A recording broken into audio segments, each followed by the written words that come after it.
교회여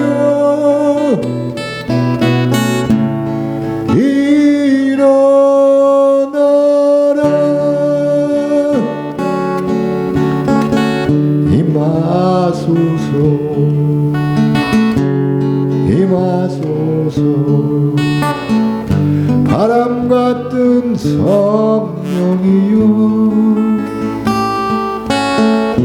에스겔의 골짜기에 불어닥친 생명바람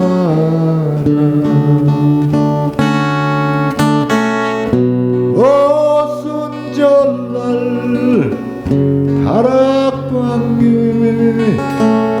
말씀으로 임하시며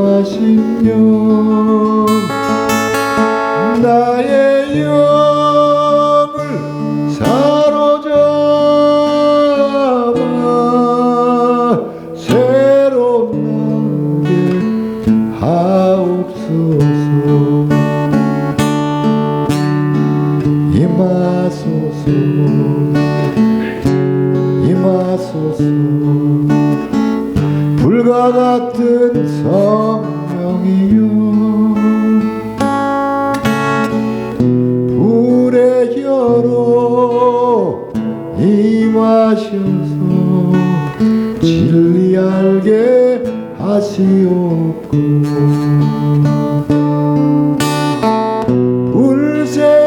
불세례를 베푸시어 죄의 뿌리 소멸하사 거룩하고 깨끗하게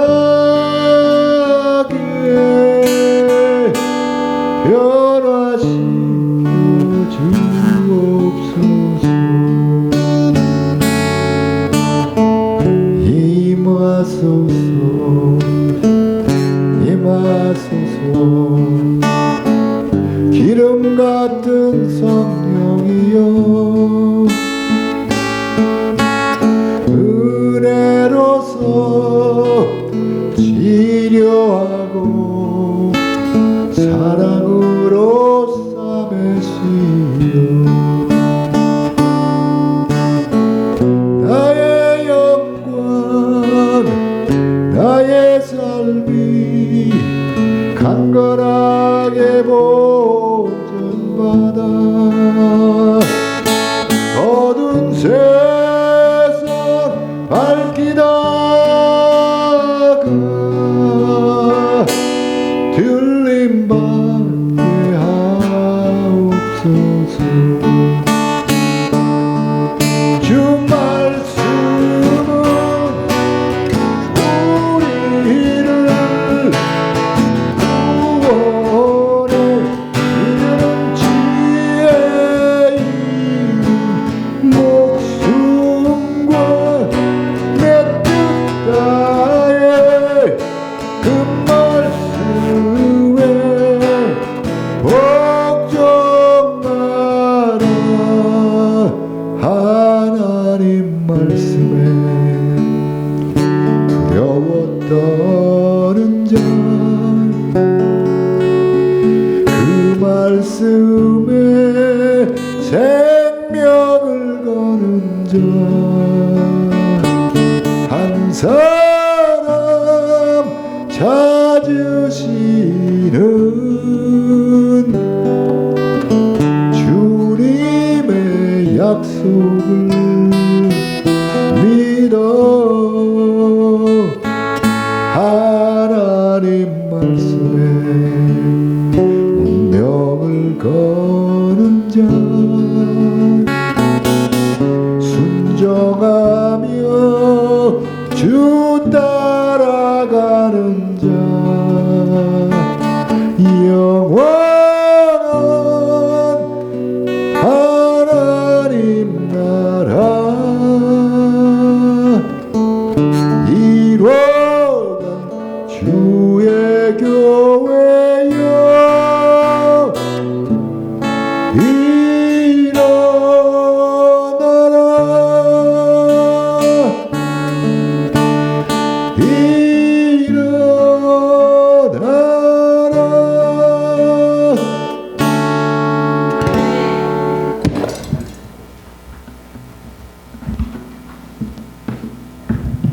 여러분 오늘 말씀을 들으면서 침체되고 걱정되고 염려하고 낙심하는 여러분들의 심령이 일어나야 합니다. 염려하지 마시고 일어나세요. 활짝 일어나시기 바랍니다. 저희들은 한 주간 동안 주를 경외하는 자만 된다면 이라는 말씀을 받았습니다. 우리가 주님을 경외하고 그 이름을 존귀히 여기는 자만 된다면 이게 잘 안 되는 거예요. 주님의 이름을 존중히 여기는 자가 뭐냐면 하나님이 하시는 말씀을 경히 듣지 않는 겁니다. 하나님이 어떻게 말씀하시죠? 강단을 통해서 말합니다. 그러한 자에게 하나님께서는 당신의 소유로 삼으시고 끝날까지 보호하시고 인도하십니다. 지금 문제는 뭐냐면 여러분 오늘 이런 이야기를 생각해 봤습니다.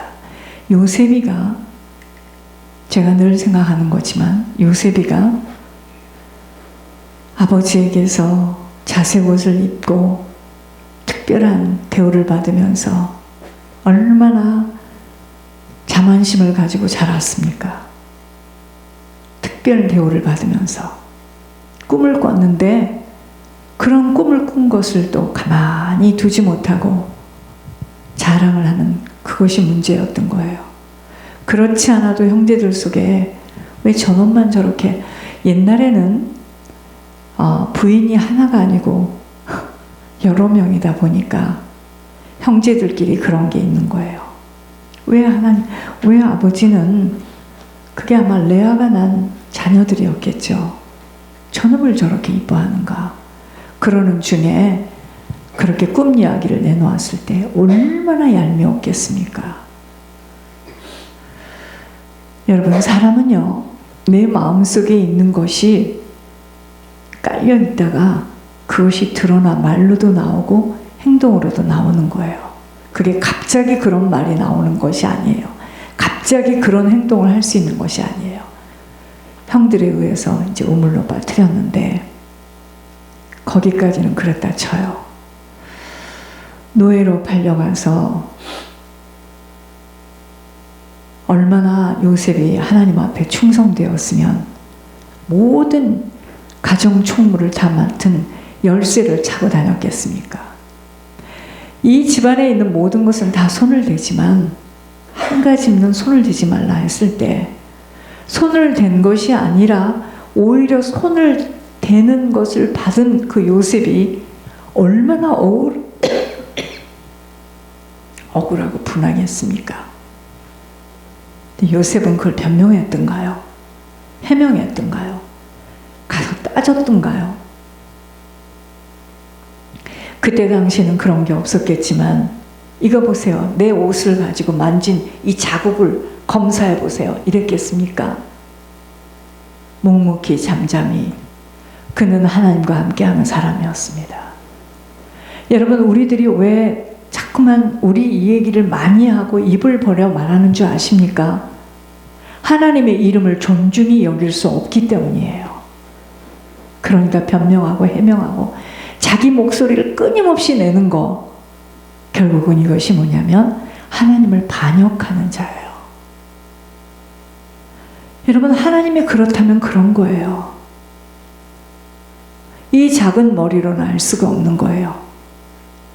그런데 우리는 그걸 낱낱이 따지고 또 따지고 또 따지고 또 얘기하고 또 얘기할 때 하나님은 뭐라 하죠? 요셉이가 만약에 거기에서 감히 보디발 부인에 대한 이야기를 다 낱낱이 이야기했다면 아마 요셉이는요 평생 감옥에서 못 나왔을 것입니다. 마찬가지로 우리들이 계속 하나님이 하시는 일들을 왜 이러는가, 왜 이렇게 되는가, 이게 아니고 저게 아니고 계속 입을 열어 말하게 되면은요 오늘 말씀은 12장이에요. 그래서 여러분들 제가 카피를 해오지 않았습니다. 잘 들으셔야 돼요. 그렇게 되면은 하나님께서 절대로 우리의 기도를 들을 수가 없어요.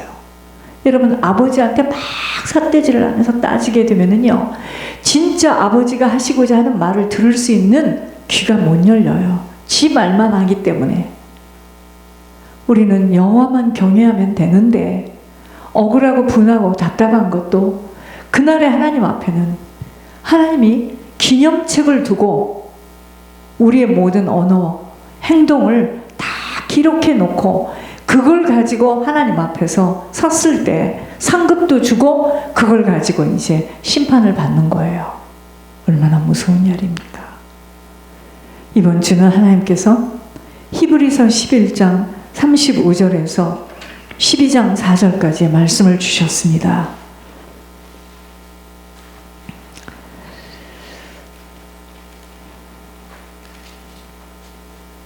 자, 여자들은 자기의 죽은 자들을 부활로 받아들이기도 하며 또 어떤 이들은 더 좋은 부활을 얻고자 하여 심한 고문을 받되 구차히 풀려나가기를 원하지 아니하였으며 또 어떤 이들은 조롱과 채찍질 뿐 아니라 결박과 옥에 갇히는 시련도 받았으며 돌로 치는 것과 톱으로 켜는 것과 시험과 칼로 죽임을 당하고 양과 염소의 가죽을 입고 유리하여 궁핍과 환난과 학대를 받았으니 이런 사람은 세상이 감당하지 못하느니라.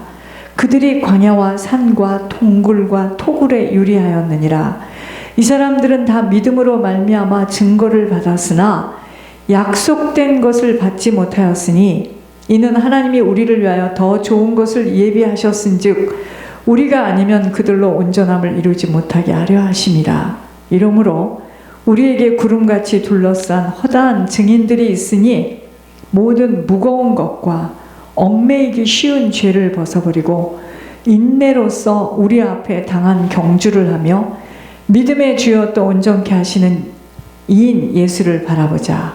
그는 그 앞에 있는 기쁨을 위하여 십자가를 참으사 부끄러움을 개의치 아니하시더니 하나님 보좌 우편에 앉으셨느니라.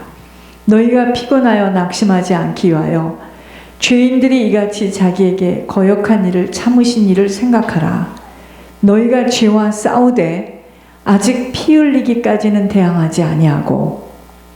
자, 마지막 믿음의 경주를 완주하는, 끝까지 성공해서 천국 문 앞까지 달려가는 원리가 있습니다.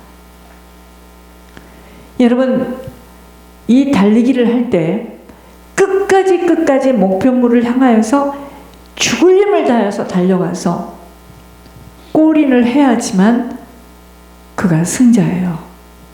여러분, 그런데 이게 쉽지가 않습니다. 첫째는 왜냐? 육신을 가지고 있기 때문에 쉽지 않고 내 주변 사람 때문에 쉽지 않아요. 사람과 같이 얽혀 살아야 되기 때문에 쉽지 않아요. 더 무서운 것은 불뱀이 깔려있는, 여기는 지금 불뱀이 깔려있는 곳에 살고 있어요. 목사님, 뱀이 어디 있습니까? 우는 사자처럼 삼킬 자를 두루 찾아다니는, 그래서 내가 넘어간 자리를 계속 그게 웅덩이에요. 그 사이클로 나를 끌고 갑니다. 나만 몰라요. 마지막 믿음의 경주를 완주하는 원리예요. 오늘은 카피를 안 해왔기 때문에 잘 들으셔야 돼요. 집을 세우는 한 사람으로 남은 시간 들여지지 못하면 우리의 가문과 우리의 부모와 그들이 모르고 엄청난 시행착오를 범하고 떠나간 이후에 이토록 가파들 가느라 우리 부모, 우리 조상들이 엄청난 시행착오를 하고 떠나갔고 아직 떠나가지 않고 생존해 있는 그들의 그 시행착오의 그 엄청난 죄, 그걸 지금 가파들 가느라 그 영적인 영향력으로 고통들을 겪는 것처럼 우리가 지금 그렇게 살고 있습니다. 지금은 젊고 어려서들 나타나지 않지만 우리의 후손들은 반드시 우리의 열매로 인생을 살아간다는 것을 안다면 다른 것으로 갈등할 수 없어요. 혀를 깨물어야 돼요. 나 자신이 믿음의 경주를 쉬지 않고 달려가서 끝까지 천국길을 완성해서 들어가야 됩니다. 어머니와 같은 성품으로 동반자와의 부부 생활도 그렇게 이어가고 있으며, 보고 배우지 않았어도 부모의 영적 유산이 뼛속 피속에 깊이 박혀 있기에 결국은 내 영혼의 상태에 따라 어떤 사람은 인생 허접하게 살다 갑니다. 늘 부족하고 꾸고 가난하고 누추하고, 어떤 사람은 풍성하며 영향력을 끼치다 떠나는 사람도 있다는 걸 깊이 깨달아야 합니다. 뭐에 따라서요? 배움이 아니에요.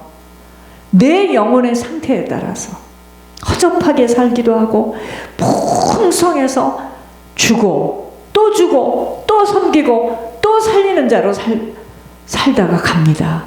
그래서 저희 속사람들이 치유받지 못하면 부모의 영적 유산대로 살다가 떠나갑니다.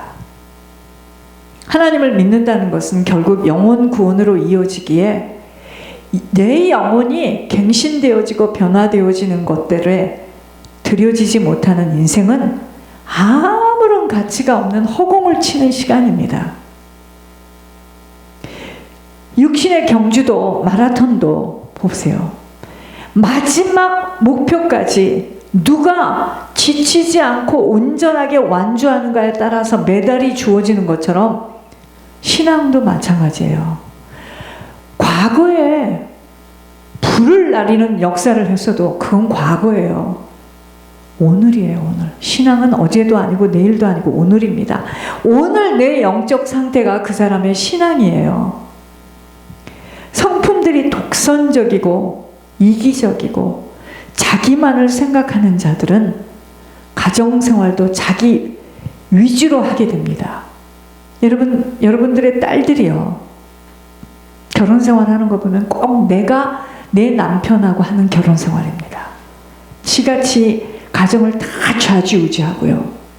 여러분, 기가 막힌 이야기는요, 우리 아들들이 결혼생활하는 것은 꼭 아버지가 하는 것 같이 합니다. 참 눈에서 피눈물이 나는 일이죠. 그거 제가 심어왔던 인생이에요. 우리 딸들 꼭 나같이 사는 거예요.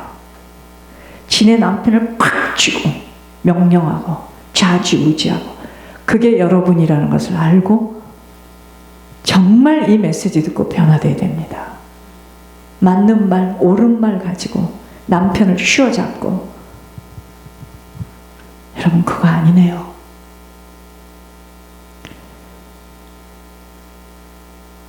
그런 사람들은요, 자신의 위주로 신앙생활도 하고 가정도 갖게 되지만 아버지의 심령을 가지고 아버지의 눈으로 살아가게 된다면 나로 인하여서 겪는 내 동반자에게, 우리 자녀들에게 늘 미안함과 죄송함으로 빚진 자의 자세로 살아가게 되어집니다. 여러분, 특별히 딸들은요, 어머니예요. 아들은 특별히 아버지고요. 구원의 열차에 오르는 순간 영의 눈과 귀가 열려지게 되어지면 모든 자들에게 빚을 진 것 외에는 아무것도 내 의의를 나타낼 수가 없어요. 다 빚졌어요. 다 빚졌습니다. 장님된 눈이 열려지고 늘 세상 것을 듣고 세상 것에 부러워하며 비교하며 견주던 이 귀가 하늘 소식이 들려지게 되어지면 모든 것을 다 내어놓게 됩니다. 주님 나라에 온전한 희생과 헌신과 충성하게 되어지는 것입니다. 여러분, 땅에서의 만남들은 육신의 수고와 고통이 따르는 일들의 원인이 되지만 이것 또한 상급을 받을 수 있는 기회 포착만 되어진다면 그 어느 것도 감사와 기쁨과 소망밖에 없게 되어져요. 그래서 제가 결혼을 앞둔 사람들에게 하는 말이에요. 네가 정말 희생하고 헌신하고 충성할 자세가 되어 있느냐? 그럼 결혼해라. 그렇지 않다면 너 결혼하면 안 돼. 심한 우상 숭배를 하는 배운자를 만났어도 내가 성령의 기름 부음이 넘치도록 흘러가게만 되어진다면 우상은 반드시 꺾이게 되어 있어요. 왠지 아세요? 깜깜한 밤도 빛이 딱 비치면 어둠은 사라지게 되어 있기 때문입니다. 그러므로 누가 한 사람만 빛으로 휘감겨 있고 빛의 영향력을 끼칠 수 있는 힘만 있다면 무력이 아니라 아집과 욕설의 사단의 성품들의 어둠은 온전히 사라지도록 되어 있습니다. 여러분, 겨울철에 추워서 입었던 그 외투가 봄이 되어서 벗겨지는 것은 아무리 3월이 되었으니 옷을 이제 겨울 옷을 다 세탁해서 겨울을 위하여 보관하세요 해도 따뜻한 햇살이 아니면 그 외투를 벗지 않아요. 무슨 이야기냐면 복음은 말로 설명해서 되는 게 아니에요. 흑암의 세력은 어둠인데 이 어둠은 빛이 비춰져야 됩니다. 희생하고 헌신하고 충성할 때 꺾이는 거예요. 그 빛의 열매가 바로 사랑입니다. 기쁨이고요. 화평이에요. 그 사람만 들어가면 모든 분리되었던 것들도 합해지고 오래 참음과 인내죠. 자비, 불쌍히 여기는 겁니다. 양선, 선을 베푸는 거죠. 충성, 온유와 절제입니다. 말로 복음을 전한다면 이 땅이 이렇게 안 생겼어요, 지금. 모든 것들을 아버지께 맡기고 나의 짐이 아닌 주인이신 아버지로 아버지가 행하는 것들을 인내하며 절제하며 참아낼 수 있음이 바로